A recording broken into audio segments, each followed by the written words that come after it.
മുഖ്യനെ മാറ്റാൻ എന്റെ കൂടെ നിൽക്കാമെന്ന് വാക്ക് തന്നതാ തൊമ്മൻ ചാക്കോ. താൻ ആരോണം ഉന്നയിച്ചാൽ മതി, ഞാൻ പിന്തുണച്ചോളാമെന്ന് പറഞ്ഞിട്ട് എന്നിട്ടിപ്പം മീറ്റിംഗിൽ മുഖ്യന് വേണ്ടി വാദിച്ചിരിക്കുന്നു. അല്ലെങ്കിൽ അവരാച്ചൻ ഒഴിഞ്ഞു പോയനെ. നായി നടന്നോണ്ട് ഒരു കാര്യമില്ല, നായ്ക്ക് ഇരിക്കാനോട്ട് നേരമില്ല എന്ന് മുഖ്യം പറയുന്ന ഞാൻ ഉദ്ദേശിച്ചത്. മേനോ സാറ് മുഖ്യമന്ത്രിയാവുമെന്ന് ഞാൻ വെറുതെ സ്വപ്നം കണ്ടു. എല്ലാം കൈവിട്ട് പോയില്ലേ? ഇല്ല ജോസ്പേട്ട, കൈവിട്ടു പോയി എന്ന് കരുതിയ പലതും നമ്മൾ വെട്ടിപ്പിടിച്ചെടുത്തിട്ടുണ്ട്. ജോസ്പേട്ടന്റെ സ്വപ്നം ഫലിക്കും. അച്ഛൻ മുഖ്യമന്ത്രിയാകും. അത് മറ്റാരേക്കാളും കൂടുതൽ ആഗ്രഹിക്കുന്നവനാ ഞാൻ. കേട്ടോടാ ദിവാര, അണികൾ ഒരുപാട് പേര് പിന്നിലുണ്ടെങ്കിലും എന്റെ ശക്തി എന്ന് പറയുന്ന ഇവരാ എന്റെ മരുമക്കള്. ഈ IPSും ഈ IASും എന്റെ വാക്കനുസരിച്ച് ഇവര് നിന്നിട്ടുള്ളൂ. ഇവരോട് അഭിപ്രായം ചോദിച്ചിട്ടേ ഞാൻ പ്രവർത്തിച്ചിട്ടുള്ളൂ. അല്ലച്ചാ, ഈ CM രാജിവെക്കാൻ തയ്യാറായില്ലെങ്കിൽ അച്ഛന്റെ ഗ്രൂപ്പിന് പാർട്ടി വിട്ടു പോകുന്നു. ഈ പാർട്ടി വളർത്തുക എന്നൊക്കെ പറഞ്ഞാലുണ്ടല്ലോ, കൂടെ നിൽക്കുന്ന ഒറ്റ ഒരുത്തനെ വിശ്വസിക്കാൻ കൊള്ളില്ല. വളരെ ശരിയാണ്. ഈ നിൽക്കുന്ന ദിവാരൻ സാറ് ഒരു മന്ത്രിസ്ഥാനം കളഞ്ഞിട്ട് വരില്ല. വരുമോ? അല്ല, അത് പിന്നെ അറിയാടോ, മുന്നീന്നും പിന്നീന്നും കുത്ത് പ്രതീക്ഷിച്ചിട്ട് തന്നെ കൂടെ കൊണ്ടു നടക്കുന്നു. ഞാൻ ഒഴിച്ച്. അച്ഛാ, ഒന്നിങ്ങോട്ട്. പാർട്ടി വിടുക എന്നൊക്കെ പറഞ്ഞാൽ മണ്ടത്തരവാ. CM രാജിവെച്ചൊഴിയേണ്ട ഒരു സാഹചര്യം ഇവിടെ ഉണ്ടാക്കിയാൽ നിങ്ങൾ എന്തുണ്ടാക്കാനും ശരി മുഖ്യമന്ത്രി രാജിവെക്കണം. എനിക്കതേ പറയാനുള്ളൂ. നീ എന്താ ഉദ്ദേശിക്കുന്നത്? സ്വാശ്രയ കോളേജുകൾക്കെതിരെ വിദ്യാർത്ഥികളുടെ സമരം നടക്കുകയാണല്ലോ. അതെ. മുൻപന്തിയിൽ നിൽക്കുന്നത് മുഖ്യനെ പിന്തുണയ്ക്കുന്ന KSA. അത് വിദ്യാഭ്യാസ മന്ത്രിയായ അച്ഛനെതിരുള്ള മുഖ്യന്റെ കളിയാണ്. ആ സമരം വഷളാക്കണം. അതെന്നെയല്ലടാ ബാധിക്കുക. ഞാനൊന്ന് പറഞ്ഞോട്ടെ. സമരം ചെയ്യുന്ന വിദ്യാർത്ഥികളെ പോലീസുകാരെ കൊണ്ട് നമ്മൾ തല്ലിച്ചതയ്ക്കുന്നു. ആഭ്യന്തരം കൈയടക്കി വെച്ചിരിക്കുന്ന മുഖ്യനെതിരെ വിദ്യാർത്ഥികൾ തിരിയും. കേരളമാകെ ആളിപ്പടരുന്ന വിദ്യാർത്ഥി സമരത്തിന് മുന്നിൽ മുഖ്യൻ മുട്ടുമടക്കും. സാറിന്റെ ബുദ്ധി കൊള്ളാം, പക്ഷെ മുഖ്യൻ പറയുന്നതല്ലേ പോലീസ്. പിന്നെ ഞാൻ പറഞ്ഞാ കേൾക്കുന്ന പോലീസുകാരും ഉണ്ട് ജോസഫേട്ട. ASP അർഷൻ എനിക്ക് വളരെ വേണ്ടപ്പെട്ട ആളാ. ഞാൻ അച്ഛനോട് പറഞ്ഞിട്ടില്ല നമ്മുടെ മീനൂട്ടിക്ക് വേണ്ടി. Hello sir, how are you sir? Yes, കാര്യം മനസ്സിലായി. പക്ഷേ എന്ത് പ്രകോപനം ഉണ്ടായാലും പോലീസ് സംയമനം പാലിക്കണമെന്നാ CMന്റെ ഓർഡർ. എടോ, പോലീസിന് നൊന്താ നിങ്ങൾ കൈയും കെട്ടി നോക്കി നിൽക്കുവോ? അത് പിന്നെ പ്രത്യേകിച്ച് പറയണോ? എങ്കിൽ പോലീസിന് നോവും. പിന്നെന്താ ചെയ്യേണ്ടെന്ന് അറിയാമല്ലോ. ഇതാണ് കുശാഗ്ര ബുദ്ധി.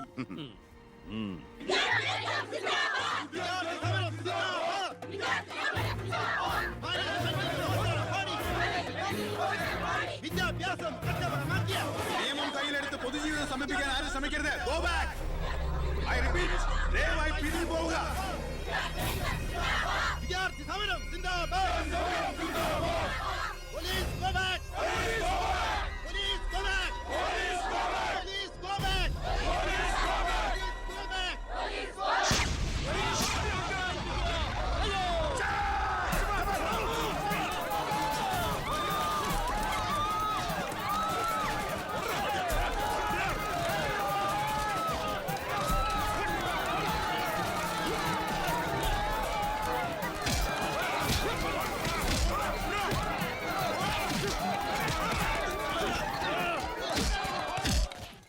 ഹലോ പവിത്ര, എന്തോ പോലീസ് പിള്ളേരെ തല്ലിച്ചതക്കിയത് എന്റെ മകളാ.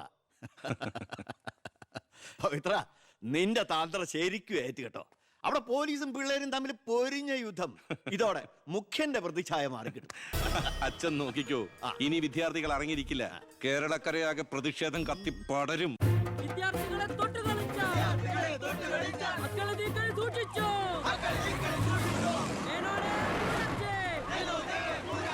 തന്നെ ഞങ്ങൾ എടുത്തോളാം. വിദ്യാർത്ഥികളെ തൊട്ടുകളിച്ചോ, മക്കളെ നീക്കൾ സൂക്ഷിച്ചോ, വിദ്യാർത്ഥികളെ തെരുവിലിറക്കി കളിക്കാൻ നോക്കണ്ട. സർ, യൂത്തിൽ ഇങ്ങനെ പ്രതിഷേധയാതെയാണ്. നമുക്ക് റൂട്ടൊന്ന് ഡൈവേർട്ട് ചെയ്താൽ. ഇതിനാ അല്ല, എടോ, മന്ത്രിയെ പ്രൊട്ടക്ട് ചെയ്യാൻ കഴിഞ്ഞില്ലേ പിന്നെ നിങ്ങൾ എന്തിനാ മുന്നിൽ പിന്നിൽ നടക്കണം? അവരെ പിടിച്ച് മാറ്റോ. സർ, ഗ്രൂപ്പ് തർക്കം പരിഹരിക്കാൻ കേന്ദ്ര നിരീക്ഷകൻ എത്തിയ ദിവസം കൊള്ളാം. എല്ലാം നേരിട്ടുണ്ട്, മനസ്സിലാക്കട്ടെ. പ്ലീസ് നിർത്തൂ പ്ലീസ്. ദയവേത് നിങ്ങൾ പിരിഞ്ഞു പോകണം, അല്ലെങ്കിൽ മന്ത്രിയെ പോകാൻ അനുവദിക്കും.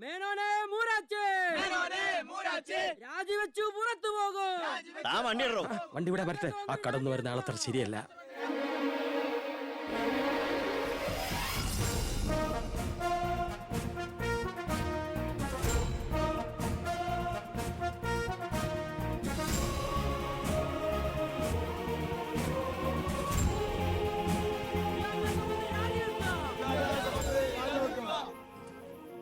സാർ, അക്രമം അഴിച്ചുവിടാൻ വന്നവരല്ല ഞങ്ങൾ. മന്ത്രിയുമായി ഞങ്ങൾക്കൊന്ന് സംസാരിക്കണം. Hello, control room, CA Vijayan here. വിദ്യാഭ്യാസ മന്ത്രി ആരുടെ നെഞ്ചത്തൊക്കെയാ കയറാൻ പോണത്? നിങ്ങൾ എന്തിനാ എന്റെ വഴി തടയുന്നേ? വിദ്യാർത്ഥികളെ പോലീസ് മൃഗീയമായി മർദ്ദിച്ചു. ബോംബെറിഞ്ഞതിന്റെ പേരിൽ നിരപരാധികളെ പിടിച്ച് അകത്തിട്ടിരിക്കുന്നതിന് നിങ്ങൾ ഉത്തരം പറയണം. അതൊക്കെ പോലീസ് വകുപ്പ് കൈകാര്യം ചെയ്യുന്ന മുഖ്യമന്ത്രിയോട് ചോദിക്കണം. അയാൾക്കെതിരെ സമരം ചെയ്യണം. ഓ, അവനെയും കൊണ്ടുവാ. നിങ്ങളുടെ അധികാര മോഹങ്ങൾക്ക് വേണ്ടി പാവം വിദ്യാർത്ഥികളെ കരുവാക്കാൻ നോക്കണ്ട. ബഹുമാനപ്പെട്ട വിദ്യാഭ്യാസ മന്ത്രി ഉദ്ദേശിച്ച പോലെ ഇതിന്റെ പേരിൽ ഒരു വിദ്യാർത്ഥി സംഘടനയും സമരം ചെയ്യില്ല, അക്രമങ്ങൾ അഴിച്ചുവിടില്ല. അവരെല്ലാം തിരിച്ചറിഞ്ഞു കഴിഞ്ഞു. ഇവനാണ് പോലീസിന് നേരെ ബോംബെറിഞ്ഞവൻ, 3rd റേറ്റ് ഗുണ്ട വിക്ടർ സാമുവൽ. മന്ത്രി പറയണം ഇവൻ ഏത് കോളേജിലാണ് പഠിക്കുന്നതെന്ന്. ചക്കിന് വെച്ചത് കൊക്കിന് കൊണ്ടു. സമാധാനപരമായി സമരം നടത്തിയവരുടെ ഇടയിൽ നുഴഞ്ഞു കയറി ബോംബെറിഞ്ഞ എന്തിനാണെന്ന് ഇവൻ പറയും. ആര് പറഞ്ഞിട്ടാന്ന് ഇവൻ പറയും. കത്തിക്കട കോലം. പെർഫെക്റ്റ് കോലം. വിദ്യാഭ്യാസ മന്ത്രി രാജിവെക്കുക. വിദ്യാഭ്യാസ മന്ത്രി രാജിവെക്കുക.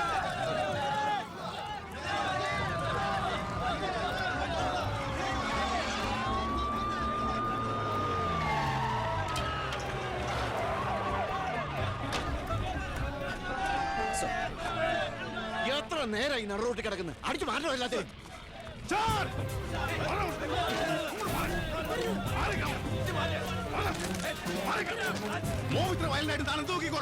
വെറുതെ ഒരു ഇഷ്യൂ ഉണ്ടാക്കണം. കോലം കത്തോട് രസിക്കുക. അടിച്ചു ഓടിക്കൊല്ലാതിനെ.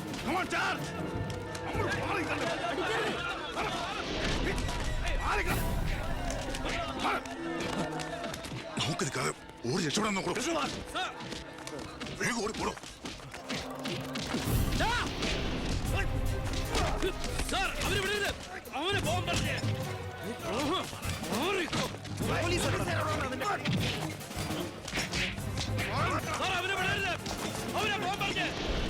ആ പയ്യൻ കൊള്ളാവല്ലോ. അവനെ നാളെ നമ്മുടെ ഇടയിൽ കണ്ടേക്കാം. നല്ല ഉശിര് അല്ലേ?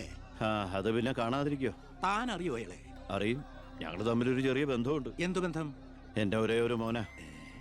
ആറ്റുനോറ്റുണ്ടായ ഒരേ ഒരു ഉണ്ണി. അവന്റെ ചോറ് ഇവിടെയും കൂറ് അവിടെയുമാണ്. അവൻ നിൽക്കുന്നത് മുഖ്യന്റെ ചേരിയില്ല, താമസിക്കുന്ന മേനോൻ സാറിന്റെ വീട്ടിലും. ഇവരുടെ വീടാണ് ഒരു വീട്, കുടുംബം ഒരു കോവിൽ.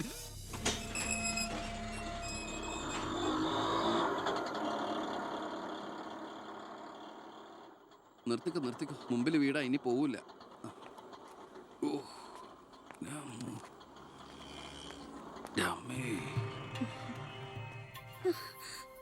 അയ്യോ, ഇതെന്ത് പറ്റിയടാ?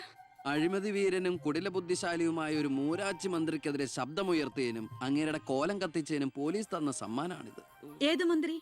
നമ്മുടെ വിദ്യാഭ്യാസ മന്ത്രി ഇല്ലേ അമ്മ? അത് നിന്റെ അച്ഛനല്ലേ? ഞാനത് നിഷേധിക്കുന്നില്ല. കാശ് കൊടുത്ത് ഇടിപ്പിച്ച പോലെ പോയി. എന്നാ ഐഡിയത്? അയ്യോ ഏട്ടാ, ഇത് എന്ത് പറ്റി? ഒന്നുമില്ല മോളെ, ഒന്നും. അയ്യോ, നന്നായിട്ട് കിട്ടിയ ലക്ഷണം ഉണ്ടല്ലോ. വിഷമിക്കണ്ട. ലാത്തിയുടെ ചൂടറിഞ്ഞ തുണക്കുട്ടന്മാർ രാഷ്ട്രീയത്തിലേറെ ശോഭിക്കും. എതിരാളികളെ ലാത്തി കൊണ്ട് അടിച്ചൊതുക്കിയും ചിലർ രാഷ്ട്രീയത്തിൽ വല്ലാതെ ശോഭിക്കുന്നുണ്ട്. പക്ഷെ അതൊന്നും അത്ര ശാശ്വതമല്ല. Every dog has a day. ഞാൻ മകനെയാണ് ഉദ്ദേശിച്ചത്. നീ ഇരിക്കെ, ഞാൻ വിളമ്പാ. ഓ, എനിക്ക് വേണ്ടമ്മ. ഇത് VIP-കളുടെ ടേബിൾ അല്ലേ. ഇവിടെ ഇരുന്ന് കഴിച്ചാൽ അങ്ങോട്ട് ഇറങ്ങില്ല. എനിക്കുള്ള വിധത്തിൽ ഞാൻ അടുക്കള പോയി കഴിച്ചോളാം. ജീവിതകാലം മുഴുവൻ നിനക്ക് അടുക്കളയിൽ കിടന്ന് ഇറങ്ങാനാ യോഗം. ഓ, എനിക്കത് മതി. എന്തായാലും ഞാൻ നിങ്ങളുടെ ഗ്രൂപ്പ് ഓഫീസിന്റെ തിന്നാലല്ലോ വന്ന് നിറങ്ങണത്. എന്നെയും എന്റെ ഗ്രൂപ്പിനെയും പരസ്യമായിട്ട് അവമാനിക്കുന്നവനെ എന്തിനാ ഞാൻ കഷ്ടപ്പെട്ടുണ്ടാക്കണ എന്റെ വീതം കഴിക്കാൻ ഇങ്ങോട്ട് കെട്ടിയെടുക്കണത്? മക്കള് കഴിക്കുന്നതിന്റെ കണക്ക് പറയാ. ഞാൻ പറയൂടി, രാവിലെ ഇറങ്ങുമല്ലോ കഞ്ഞിമുക്കിയ ഡ്രസ് ഇട്ടുണ്ട്, അതിനും വേണം എന്റെ ചക്രം. അതെ, എല്ലാം സർക്കാരിനെ വെട്ടിച്ചുണ്ടാക്കുന്നതല്ലേ. സർക്കാരിന്റെ കാശ് എന്ന് പറയുന്നത് ജനങ്ങളുടെ കാശാ. അതിൽ എനിക്കും അവകാശമുണ്ട്. നീ അടുക്കളയിലേക്ക് പോയി ഭക്ഷണം കഴിക്കും. ഉപദേശിക്കുകയാണെന്ന് കരുതരുത്. ജീവിതത്തിനൊരു ലക്ഷ്യമൊക്കെ ഉണ്ടാവും. എന്നിട്ട് ആ ലക്ഷ്യത്തിന് വേണ്ടി പരിശ്രമിക്കണം. ഗർമി? നല്ല ഉപദേശം. ഇരിക്കുന്ന ആളോട് ചെന്ന് പറയും. പോത്തിനോടാണോ വേദം ഓതുന്നത്? ഞാൻ ഇതുദ്ദേശിച്ചത് മകനെയാ. അച്ഛനെ ഉദ്ദേശിച്ചാലും വലിയ കുഴപ്പമൊന്നുമില്ല. നിങ്ങളൊന്നും മിണ്ടാതിരിക്കെ. അച്ഛൻ അവന് വഴക്ക് പറയുന്നതിൽ എന്താ തെറ്റ്? അവന് ഞങ്ങളുടെ കൂടെ നിന്നൂടെ? എവിടെ നിൽക്കാനാ? എനിക്കെതിരെ ആഞ്ഞടിക്കാൻ ആ മുഖ്യനവനെ കരുവാക്കിയിരിക്കുക. ഞാൻ നിഷേധിക്കുന്നു. ഇവൻ എന്റെ മോൻ തന്നെയാണോ അതോ മുഖ്യറ്റം? ആ ചോദ്യം ലക്ഷ്മി തീറ്റ കഴിഞ്ഞ് ഇറങ്ങി പോടുന്ന.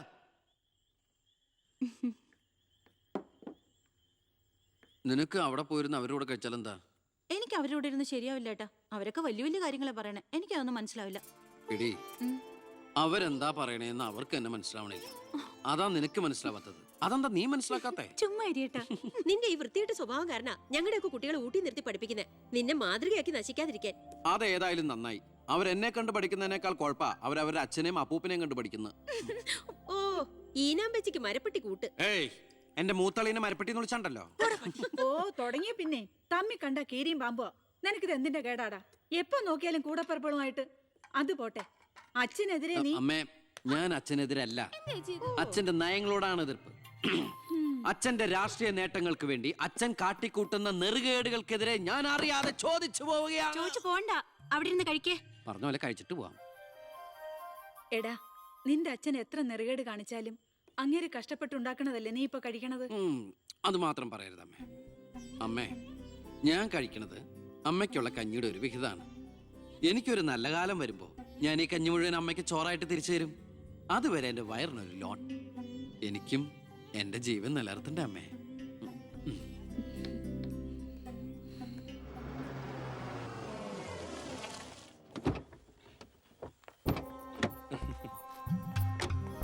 പ്ലീസ്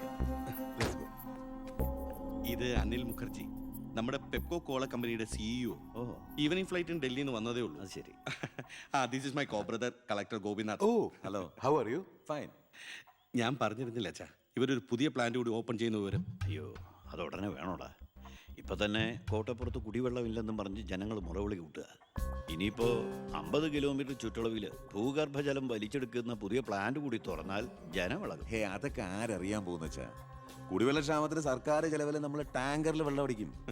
എന്നാലും അല്ല അച്ഛാ, പെർമിഷൻ കൊടുക്കാന്ന് പറഞ്ഞൊരു 2 കോടി രൂപ ഞാൻ ഇവരുടെ കയ്യിൽ നിന്ന് വാങ്ങിയിരുന്നു. ചെറാക്കുളം ഫൈനാൻസേഴ്സിന്റെ കാസർഗോഡ് ശാഖ തുടങ്ങിയത് ആ പണം കൊണ്ട്. അച്ഛന് താല്പര്യമില്ലെങ്കിൽ ഞാൻ ആ പണം പിൻവലിച്ച് തിരിച്ചു കൊടുത്തേക്കാം. അത് വേണ്ട. പിന്നെ ആ വ്യവസായ മന്ത്രി ദിവാകരന് ഒരു തുക കൊടുക്കേണ്ടി വരുമെന്ന് പറഞ്ഞേക്ക്. കൺഫേം. Thank you. എല്ലാം കേട്ടു, ഒന്നും നടക്കില്ല. Good night. അല്ല അതെ, നാളെ ഒരു വഴിതടയൽ സമരമുണ്ട് KK റോഡില്. ബഹുമാനപ്പെട്ട മന്ത്രി അച്ഛൻ അതുവഴിയൊന്നും വന്നേക്കരുത്.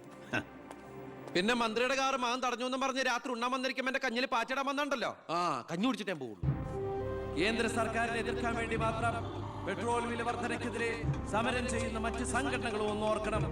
അവരുടെ സർക്കാർ ഭരിച്ചിരുന്നപ്പോഴും ഇവിടെ അടിക്കടി വില വർദ്ധിപ്പിച്ചിട്ടുണ്ടെന്ന് എന്ന് കരുതി കേന്ദ്ര സർക്കാരിനെ ന്യായീകരിക്കുകയല്ല ഞാൻ. നമുക്കെല്ലാവർക്കും അറിയാം, പെട്രോളിന് വില കൂടുമ്പോൾ ഇവിടെ ഉപ്പ് തൊട്ട് കർപ്പൂരം വരെയുള്ള സാധനങ്ങൾക്ക് അമിതമായ വില കൂടുമെന്ന്. ഓട്ടോ ചാർജ് വർധന, ബസ് ചാർജ് വർധന, ഇതൊന്നും ഇവിടുത്തെ സാധാരണ ജനങ്ങൾക്ക് താങ്ങാൻ കഴിയില്ല. എന്നും സാധാരണക്കാർക്ക് വേണ്ടി നിലകൊള്ളുന്നവരാണ് നമ്മൾ. ഭരണകക്ഷിയായാലും നമ്മൾ ഇത് ഇപ്പോഴൊന്നും തീരുന്ന ലക്ഷണമില്ല. ഇപ്പൊ തന്നെ ലേറ്റാ. ഇന്ന് പരീക്ഷാ ദിവസമായിട്ട് ടീച്ചറെ ഒന്ന് പറഞ്ഞു നോക്കിയാലോ? ഞാൻ പറയാം.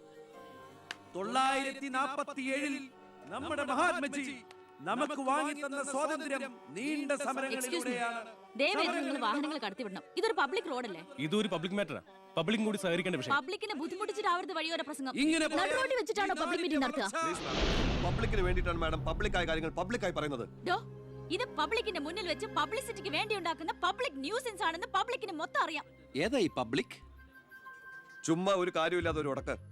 ഒരു കാര്യമില്ലാണ്ട് ഉടക്കാൻ പെങ്ങളെന്താ പ്രതിപക്ഷ നേതാവിന്റെ മോളാണോ? എന്താ പെങ്ങളുടെ പ്രശ്നം? നിങ്ങൾക്ക് ഇതുപോലെ ഓഡിറ്റോറിയത്തിൽ വെച്ച് നടത്തിയാൽ എന്താ?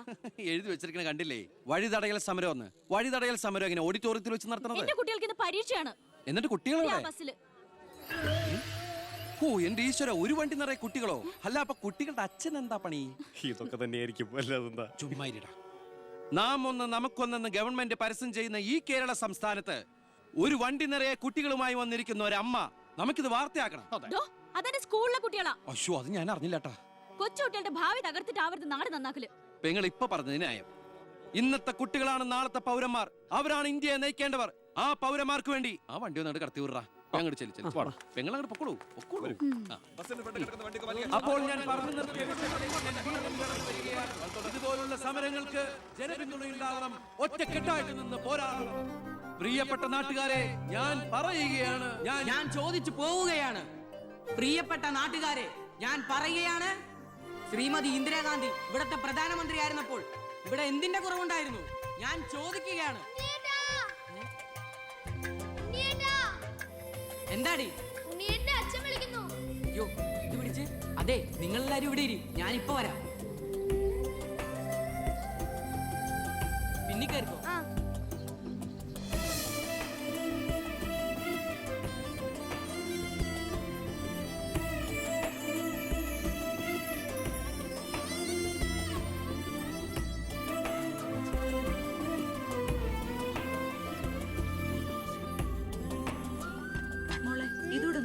ശരി ശരി.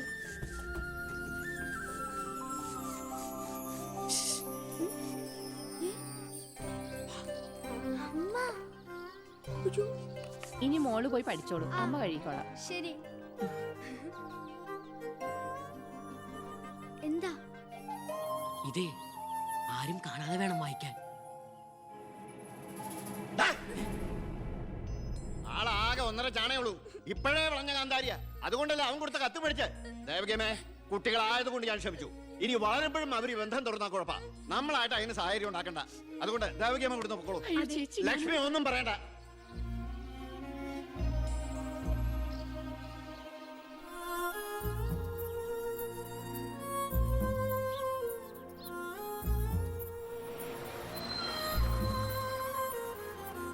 ടീച്ചറെ, സ്കൂളെത്തി, ഇറങ്ങണ്ടേ?